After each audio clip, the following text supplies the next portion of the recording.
Hi, guys. Welcome to episode 2 of Cancer Called. How Will You Answer? I have with me today Claire from my hometown, Cincinnati, Ohio. Thank you, Claire, for joining us. Claire so graciously decided to join us because she had also experienced breast cancer, invasive ductal breast cancer, the same as the breast cancer that I was diagnosed with. The only difference is I was positive, what they call triple positive, and Claire was negative. So Claire, why don't you go ahead and get us started on your journey and tell us a little bit about your diagnosis. Great. Thanks, TJ. Basically, what happened with me is in 2004, in October 2004, my sister, who was 3 years younger than me, was diagnosed with breast cancer.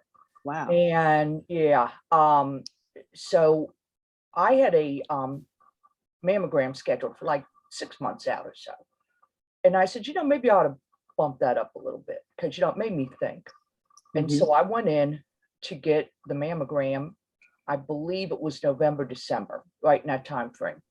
So the one weird thing about when you get a diagnosis, and TJ, probably, we sit there, you probably had about the same experience. You see these TV shows and this, they bring you into a room and they sit you down and they tell you, oh, you got kids. Don't happen. Right.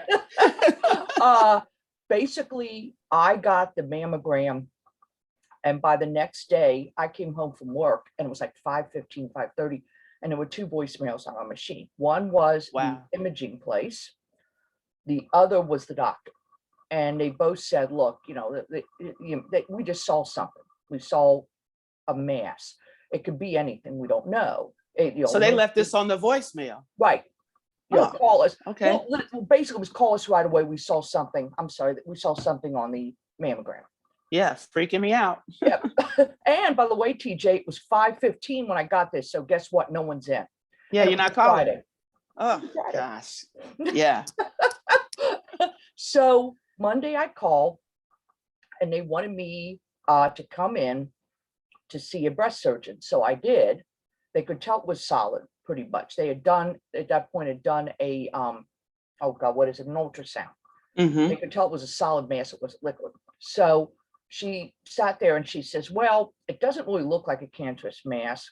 It looks more normal, but she said, I'm a little weird. She just came on real fast. Yeah. And I'm concerned about that. So we went in, and that was, by the time they get you scheduled in for the surgeries and that, it was January 22nd of 2005.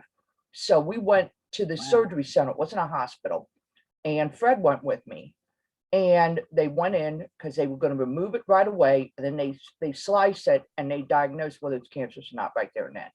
So I remember waking up afterwards and looking at the nurses and saying, well, what was it? And they just looked back at me and go, your doctor will talk to you. And I go, shit. Yeah, that's when you already know. No. You already know what's coming. And so, man. They told me.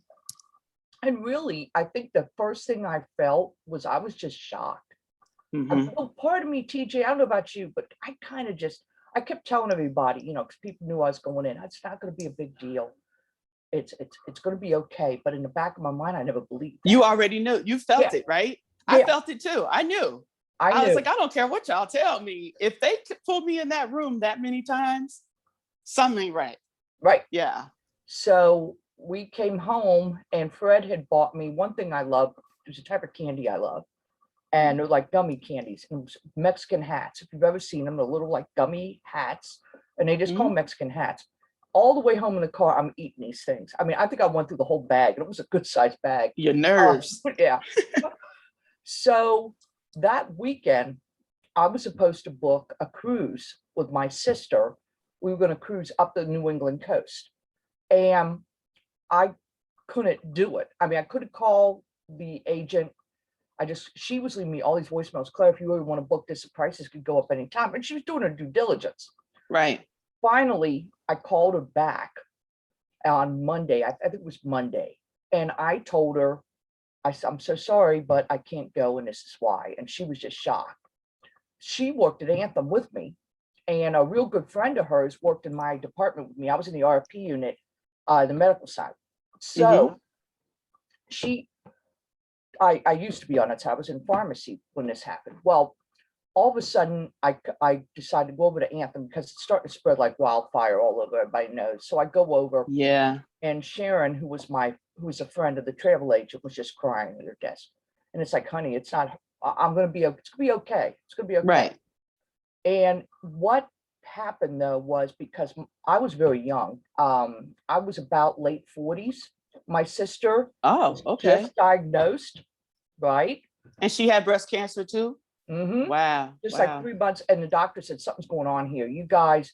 So we went through what's called genetic screening at Children's Hospital, Mm-hmm. and they found out that I had the BRCA gene. Both of us did. And what that is you inherit that from your parents. It's a mutation in the gene, a certain gene spread that Right. basically breaks down the barriers of your body to what cancer can easily attack and do it. And you could get breast cancer. It's also very indicative for ovarian cancer and for breast cancer coming back. So Wow. they recommended to me that I have a full mastectomy, both because of the risk of recurrence and a hysterectomy. A full. Wow. So they hit you with the double whammy. So it's like Yeah. you have the gene. So now we want to cut off the tatas, and we Yep. want to give you a hysterectomy. Mm-hmm. Now let me ask you this, Claire, because I think this is important to our viewers as well, as it is to me. At that point of being in your late 40s, had you already had children? Do you have children? Mm-hmm. Okay, so you did have children, so you didn't have to go through the fertility side of things. No. In preparation for your journey. Okay. No. Okay. I was lucky in that sense. And my sister was given the same proposition. Okay. She's single. Okay. Yeah. Still is. At the time she was. And she just did not want to go through the double mastectomy. She did do the hysterectomy, I believe. Yeah, she did the. Yeah. No, I think they only took her fallopian tubes and the ovaries. I think they only took her ovaries. She wanted to do the minimum possible. I said, I don't need that plumbing anymore, honey. Take it all. Take all of it. Yeah. Said, if you got to take two vertebrae out of my spine, I'm good with that. I mean, yeah. I was terrified. I mean, if you've ever seen, it's scary. Cancer's scary. Well, ovarian is a 10% survival rate. I mean, ovarian really is a bad one. Oh, yeah, because by the time you're symptomatic, it is spread throughout your body so badly that there's not much. You're stage 4. I mean, wow, I got to really research that, man. Yeah. Wow. And I don't know if they, basically how they decided to screen me for the gene and do the testing was my sister, as I already stated, both of us being young. The median age for breast cancer is 62, by the way. That's median age. Okay. You're awful young too, TJ. Yeah. Also, the fact that they had us do a whole family tree where we sat there and so I had to call my mom because my father and my mother have been divorced since I was 14. I don't really know that much about his family. So we went through her family, and there's really not any cancer really in her family. But on Dad's side, Dad had 13 siblings. There was 13 of them. 11 survived into adulthood.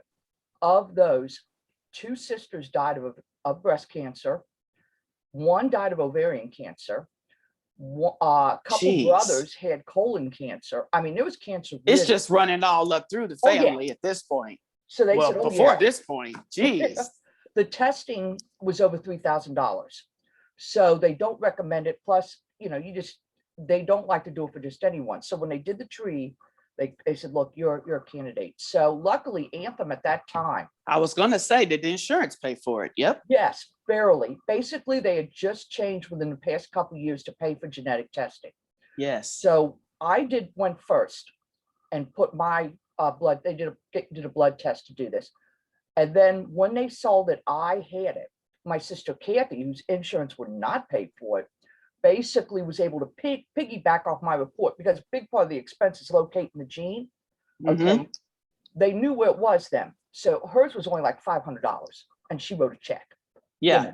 So, and that's the other thing when we talk about this, I had very good insurance, and I will tell you, and we may talk about this later, I still incurred a horrible amount of expenses, that you just don't think of. I mean, all the surgeries, all the, all the time off. I mean, Yeah, it was it high. adds up.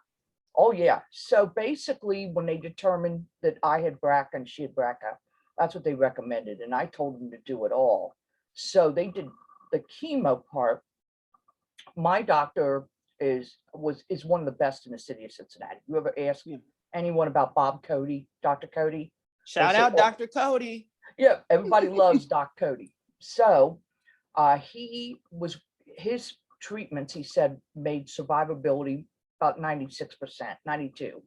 So Uh, did you see him? Let's take a step yes. back, Claire. So when you say you did chemo, after you found out you had the gene, you went right to the oncologist to talk about chemo before the mastectomy, Mm-hmm. right? Okay, so a Right. little bit different than mine. So for my viewers, I'll definitely do an episode where I talk about my journey in more Oh, detail. But with you, you went to the oncologist and you say you went to see Dr. Cody, and this is where he was telling you about chemo and what your plan was in regards to the mastectomy and all of that, right? right.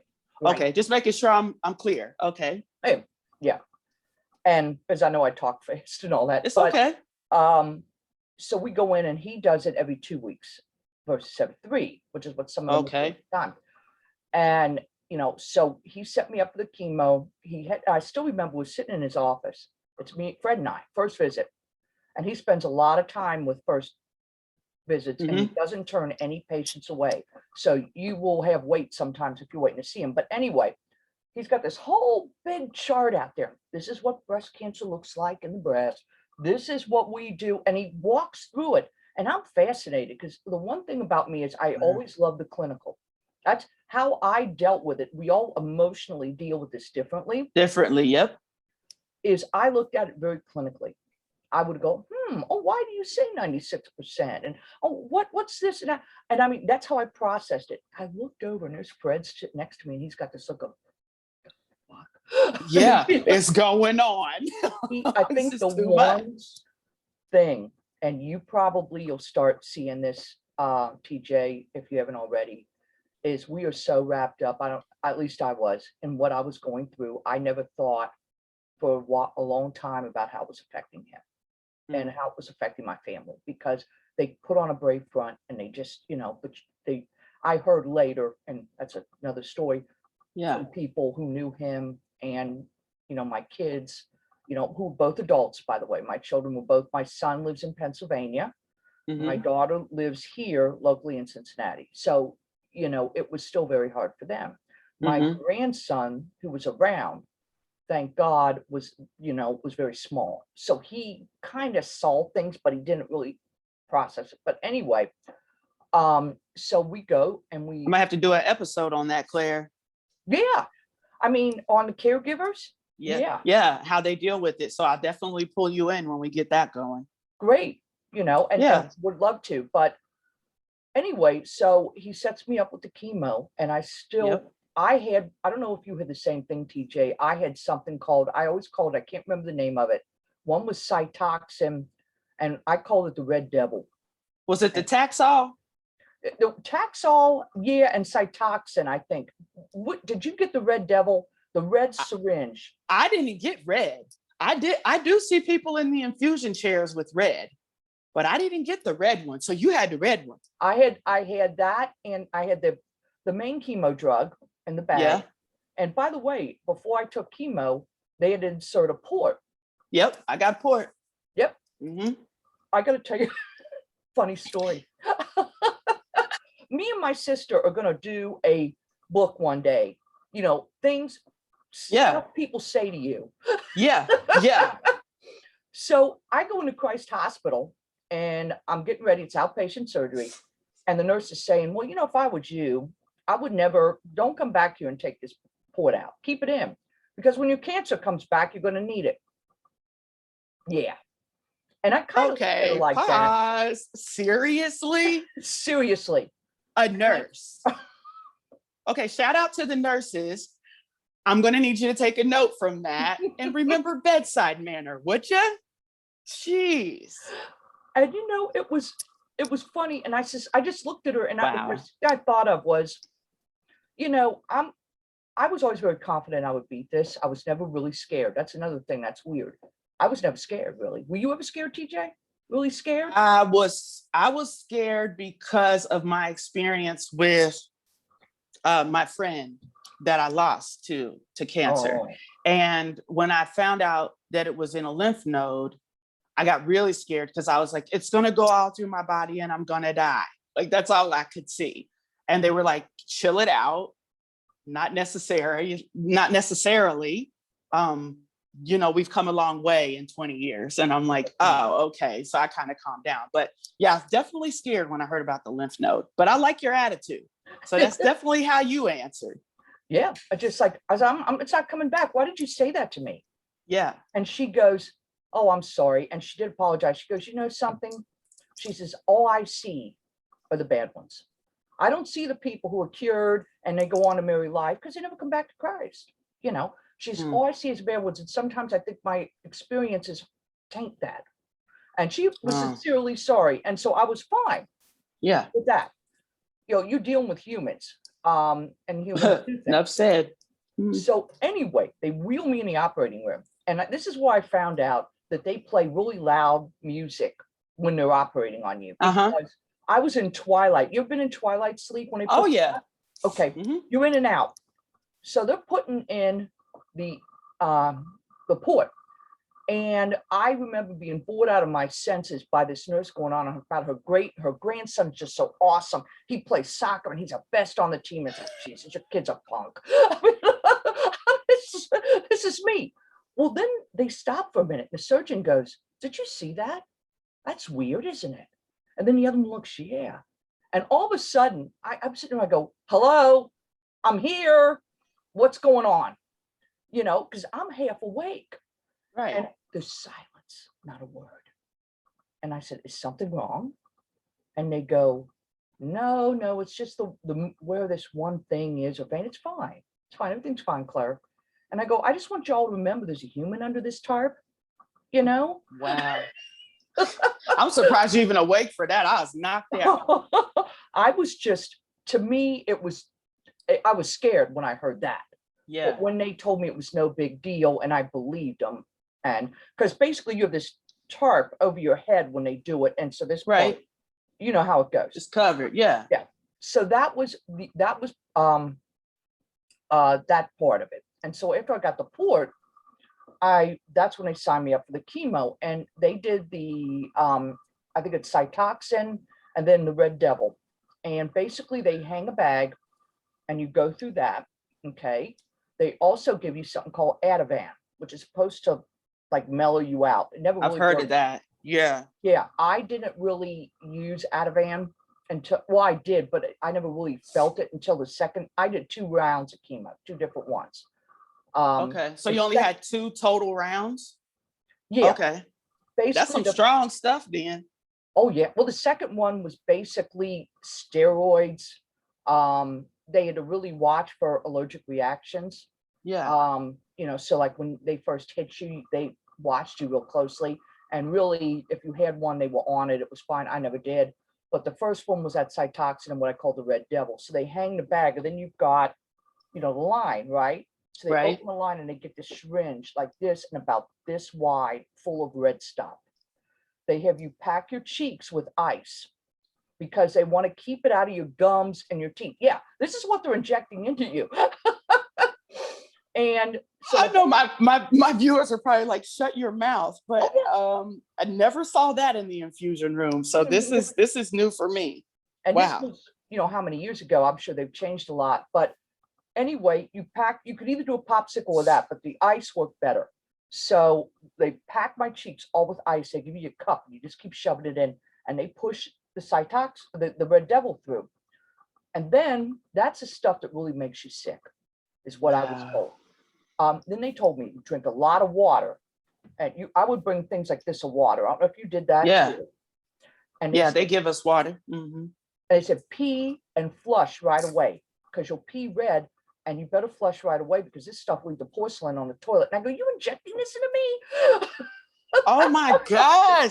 This is wow. So that's insane. And you did this twice? That was one round of those. The second round was no Red Devil. It was steroidal stuff. the drugs that people talk about that can cause you to have numbness. What do you Yeah. call it? I forget what you call it, but you get numbness in the tips. I never had those Yeah. side effects. I Thank got God. that. Yeah. You do? I had that. Yeah. Mm-hmm. You okay now? Yeah, it's back. Okay. But basically, and it also makes your bones hurt. But Yep. anyway, with me, everybody gets sick on a different level. The Yeah. first one I had, thank God my sister came and sat with me. She was finishing up her therapy. She was still going through it, but she was finishing it up. And she walked in. I was terrified. I mean, I didn't know, you don't know what's going to happen. You Is the don't. You arm just gonna sit there and fall? wait. Yep. Yeah. You just sit there and wait. Is my arm going to fall? What's going to happen to me? And Kathy walks in, and the woman goes, I said, could I have some of the spray? Because when they inject you, because I didn't want it to hurt. Yeah. And the woman goes, oh, have you been having problems with it or something about it hurting? And my sister goes, she's been hurt enough. Give her the spray.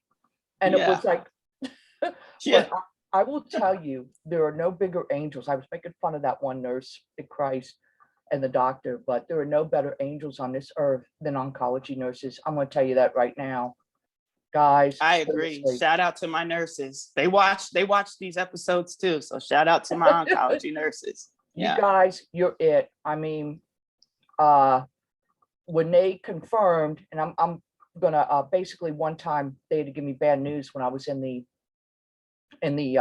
infusion room, and this was actually because it takes a while to get your test results back on the BRCA. So I put that a little out of order when I talked about that, but I was on an infusion, and she was injecting the red devil, and out of the mouth packed with cheeks like a hamster with the ice, right? In comes the nurse and another nurse, and she sits down on the floor because there's not a lot of seats, and you get the big bark loungers and all that. And she goes, starts telling me about the BRCA, and she goes, yes, you're positive. This is what this means. And I'm just nodding my head because I kind of figured it was going to happen. I was preparing myself. And she got up to leave. She said, doctor will talk to you about this later. And the nurse who was injecting me goes, oh my God, you got to, that's a horrible thing to hear. And I go, all mouth packed. Yeah. It's okay. It's okay. Yeah. So, I ended up, everybody gets sick differently. Yeah. Mine wasn't the next day. It was like 2 days later is when it would hit me. Yep. And everybody's different. And what I loved is my infusions were Thursdays, which meant by the time it hit, it was weekend. And so I worked. So what were your side effects? What were those side effects that you had? If you can run them down for us. Sure. Nausea, fatigue, really tired. I would one time I was supposed to go somewhere with Fred. It was his work function. And I went to get my clothes out of the closet, and I'm starting to put them on. I put a pant leg on and lay down. It would wear me out. And I was tired. Yeah. Yeah. I was training for marathons then. So I was very fit, or reasonably fit. And I mean, that exertion would just wear me out. And I was just kind of achy, but just sick feeling where you lay on the couch. I always told people, you know what it is? It's like having the flu every 2 weeks. That's what I was going to say. It's like the flu. So you didn't get diarrhea. You didn't vomit. Wow. They told me if I got sick, because I took anti-nausea pills, it was something else. There was a new regimen that just come out, and it was three pills. You took one, I think the day of, like an hour before your infusion. Then you took the other 2 in successive days. Then they gave you backup nausea pills, which are, just like a Zofran or something like that. If you've ever, I don't know what you were taking, that you could take if there was breakthrough nausea. Very seldom did I have to take those. My food cravings were weird. Pasta. The time Fred and I went to Olive Garden and got the everything you can eat pasta, shout out to Olive Garden. Basically, I don't know if you know this or if this happened to you, but a lot of people gain weight on chemo. I lost weight. You did? Okay. Every treatment, and I would gain it back, and then I would lose it again. Okay. Every treatment. I stayed So about the same. I would crave, so what would happen is, like I said, every 2 weeks I got the infusion. About a week and a half, I'd start climbing back up. yeah. And I would get, Kathy and I called it pack your cheeks day. You would just eat like no, because you're all of a sudden you're hungry now, right? You ever And you been feel better. Yep. We went to Olive Garden and got the all you could eat pasta. And honey, I was a little kid. I was small. I was like 130 pounds. I mean, it wasn't much Yeah. for me. So me and him sit down. They bring us out this little bowl of salad, the salad they give you. And I'm going, Yeah. seriously? So he takes it and we go, I put it over more. So she brings it again. And then we get the pasta more. And she looks at Fred and he goes, and Yeah. I'm just Like, just give it to her. She paid for it. Just give it to her. so yeah, I love that it. it was hilarious. But yeah, so Yeah. you learn, and my sister told me this, you will, and I think I told you this too once on your post. I said you will learn a rhythm. Your body will get in a rhythm. Yep. You'll know what to expect. You'll know how to deal with it. On that Saturday after that infusion, I knew I was going, okay, don't schedule anything. Yeah. Okay. You're not going to do it. And then I also had to go in like the day after the chemo for the new Lasta shot. And Yeah. I don't know, do you do the patch? I got those. I got the pack on me right after chemo. So while I was at the chemo, they would put it on me for 24 hours. Okay. And you peel it off. So you did the chemo, and I just want to reiterate that was every 2 weeks. And you only had two treatments of that, or 2 sessions where you had to go to the infusion therapy. Well, basically, the chemo was 6 weeks, 6 to 8 weeks. I'm trying to remember. It was either 6 or 8 weeks total for all chemo. Okay, and that was every 2 weeks. Correct. Okay, wow. So you were feeling that. So let me ask you this before we talk about your surgery. So with your chemo, did you lose your hair? Mm-hmm. Did your eyebrows thin out? Because I really want my eyebrows to come back. They're coming back slowly but surely. Yours look good. Yours look good. So you did lose your hair. Can I Mhm. ask you how you dealt with that? Well, I remember what happened to my sister. My sister was in the shower. It was like after her second infusion. And all of a sudden it started coming out in clumps. It freaked her out, Yep. as you could understand. And so what I did was I went to my beautician and I said, you're just going to shave this sucker now. Yep. I'm not dealing with this. So she did a total shave of my hair. So really, I didn't have that initial shock like Kathy did. Yeah. My head was very, very sensitive and it's like sore, because it's not used to losing that. I got a wig. Okay. Found out that insurance pays for it. Yep. So I went to a wig shop here locally, got picked out a wig, even went to my beautician and she styled it up for me. I don't know if you remember, TJ, you probably do, that my hair used to be, if you ever saw the Carole King singer with the big curly long hair, Yeah. that was my hair. Not as long as Carol's, but it was just like tons of curls, very dry. Yeah. I mean, just this big curly. Now you can see I hardly have any curl in my hair anymore. It is thinner, but I'm glad it is because it was horribly thick before. And it grew back. It grew back and it looks nice. You got a nice cut. Yeah, it does. And my eyebrows did fall out. I also lost nose hair. And here's a funny one. When you don't have nose hair, you don't realize what that means. I'm sitting there at dinner with Fred's boss in a fancy restaurant. Yeah. And my nose starts running. And I grabbed a tissue before he could see it. I just started, because no nose hair means, Yep, that it just happen. comes right on out. Yep. Right.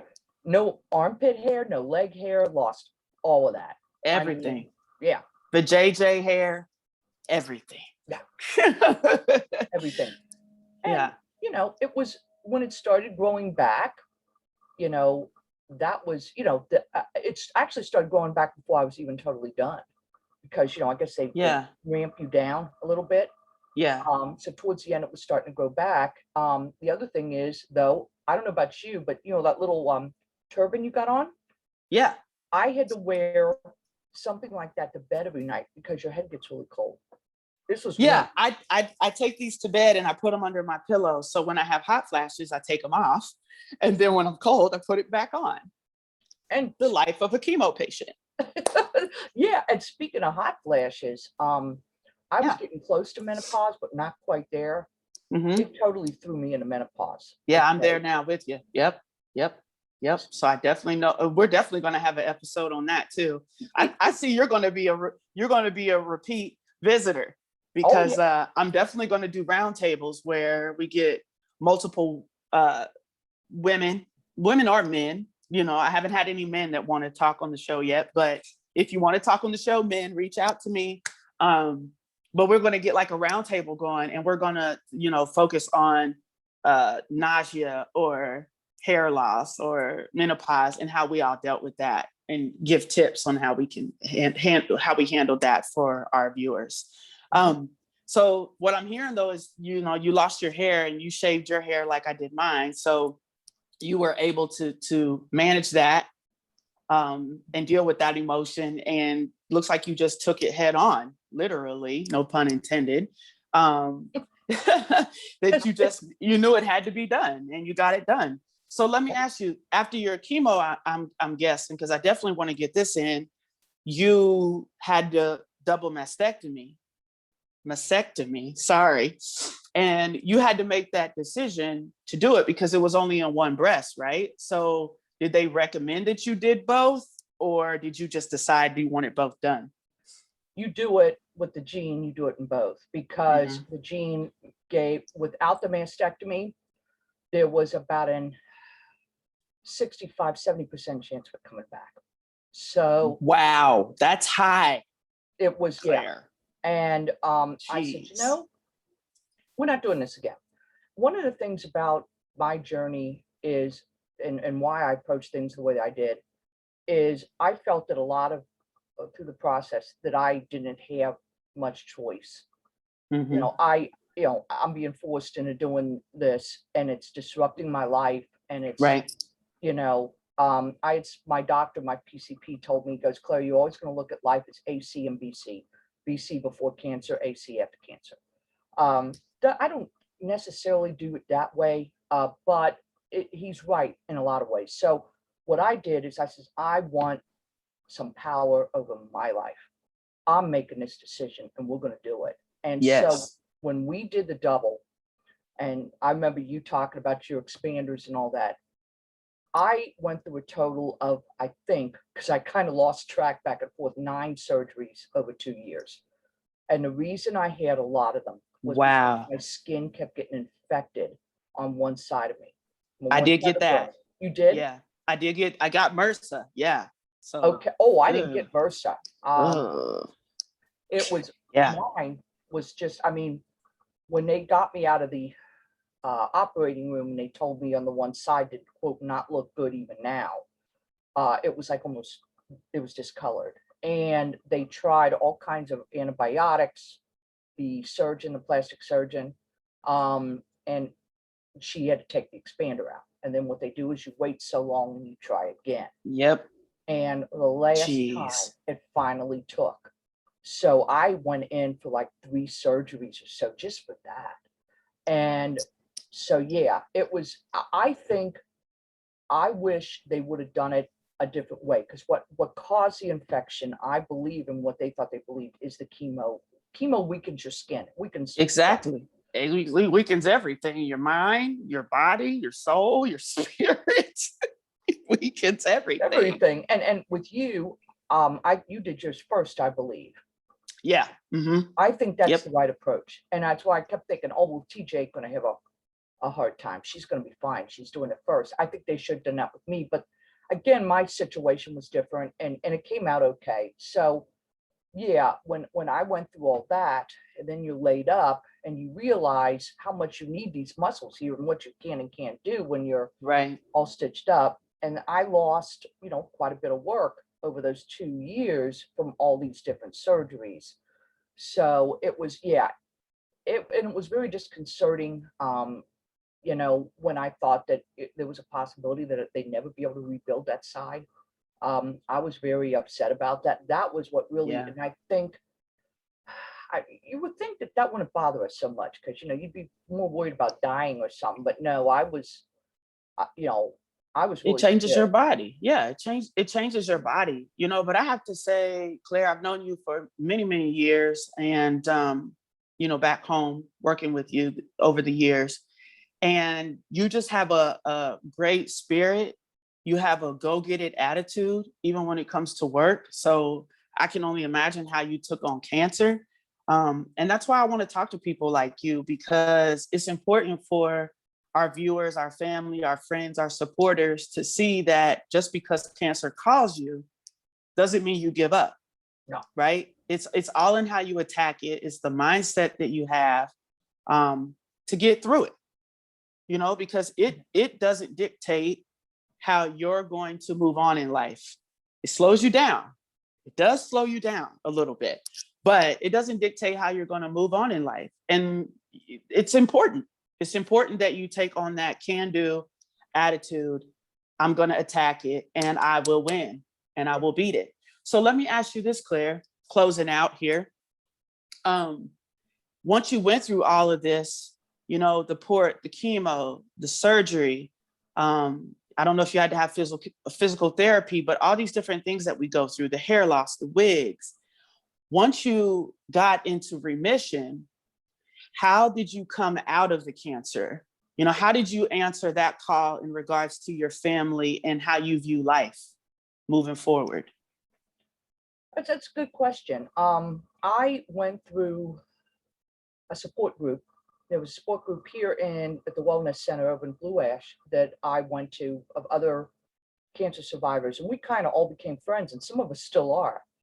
And at one point, one member of the group wanted us to like keep doing these sessions and bring back the woman who was a moderator and all this. And it's like, look, I'm moving past this. I mean, I had a saying, cancer never had me, I had cancer. It's Say that not again. Cancer never had had me, me. I had I cancer. had cancer. Nice. I am not gonna be that person that cancer defines me. And there was some of the women in the group, and I love them. They're great people, but it was like, guys, can we talk about, like, we get together and guys, Yeah. can we talk about our kids? Can we talk about our families? Why do we have I mean, I was, and then I would feel bad saying, maybe I'm trying to hide from it. No, I wanted to move on. So Yeah. basically what I did was, I still have to see my doctor every 6 months for follow-ups. They Okay. run blood tests to see, and they check the blood for cancer indicators. I will do that probably the rest of my life because my Mm-hmm. cancer is extremely aggressive, and they're always still worried it can come back. Yeah. I did not have any of my lymph nodes, thank God. Thank goodness. No Yes. lymph node, so I was good. They did at the end of the chemo and everything, they did an MRI to check and make sure they got it all. They did. And the funny thing is, though, TJ, one thing I was going to bring up, and I Yeah. never expected to feel this way. I don't know if you ever did. My last treatment, I told him, I says, I don't know, maybe you ought to go on a couple extra, just to be sure. Yeah. Yeah. And he goes, no, there's no clinical benefit to this, and he's going through all of it. And I go, sure, you want to go more? Yeah. He goes, You're a warrior. If you wanted more of that, you are a warrior. I was just, and he goes, it's really not uncommon for people, your reaction. You just, Yeah. it feels safe. You're there at the oncologist and you feel, you got the nurses, you got the drugs, you feel safe. Now Mm-hmm. going out to the big bad world and no drugs, oh my God, Yeah. that was kind of scary. And then having to adapt, come back, I was worked all through my cancer treatments. Yep. You did too, I believe. Yep. -2 months. Yep. Mm-hmm. And I just, I went back, of course, I kept working. I had to adapt to, the surgeries kind of stayed on for a little bit, Mm-hmm. like I did the hysterectomy last, etc. Yeah. But it was in some ways kind of weird to reintegrate back into society. And the other was, I was just surprised how strong I was. I thought it would be, you hear all these bad side effects, and excuse me, I never had any. So yeah, it did alter. I'll share this, and it's kind of personal, but I'll share it. Yeah. One day I was driving to work and I was pulling onto the on-ramp of the highway, and this woman is stopped, in front of me. Mhm. And I'm just like losing it. So, don't just go, Yeah. what are you Move. doing? And she basically, thank God she couldn't hear me in the car. She was Yeah. just being nice and letting someone over. And I'm going, what the heck's wrong with you, Claire? But you're acting Mm. I was really angry and snippy, and I just didn't want to be around people. I was really having problems. So I went to Cancer Family Care here in Cincinnati and signed up for um, sessions with their psychologist to talk through some of Okay. it. And basically what I found out was I was very angry at what happened to me. And I never thought, she says, well, Claire, I don't blame you. I said, what am I being angry about? I mean, I did fine. She says, well, look at what it took from you, all Yeah. that time. And it basically, I'd had repressed anger. And all this came out after the surgeries and everything was over.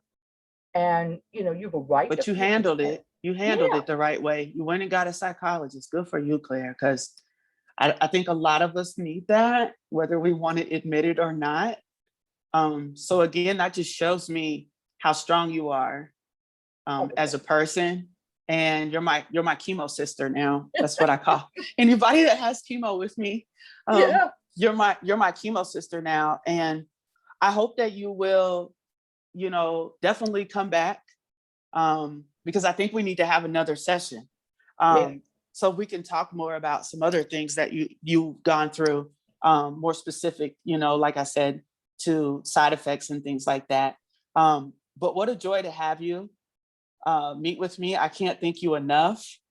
I love you from afar. Uh, same here. you definitely supported me through my journey, and I can't thank you enough for that. I just want to say to our supporters, our friends, and our family, cancer is not easy. We love all of you for everything that you do for us. We may not be able to say it all the time, but it definitely is there, and we feel it, near and far. So with that, I'm going to end this episode and say thank you for watching Cancer Called. How will you answer? Please visit us on Facebook at cancer_called, Instagram at cancer_called, and don't forget to check us out on the web at cancercalled.com. Thanks, Claire. See you Thanks, next TJ. time. See ya.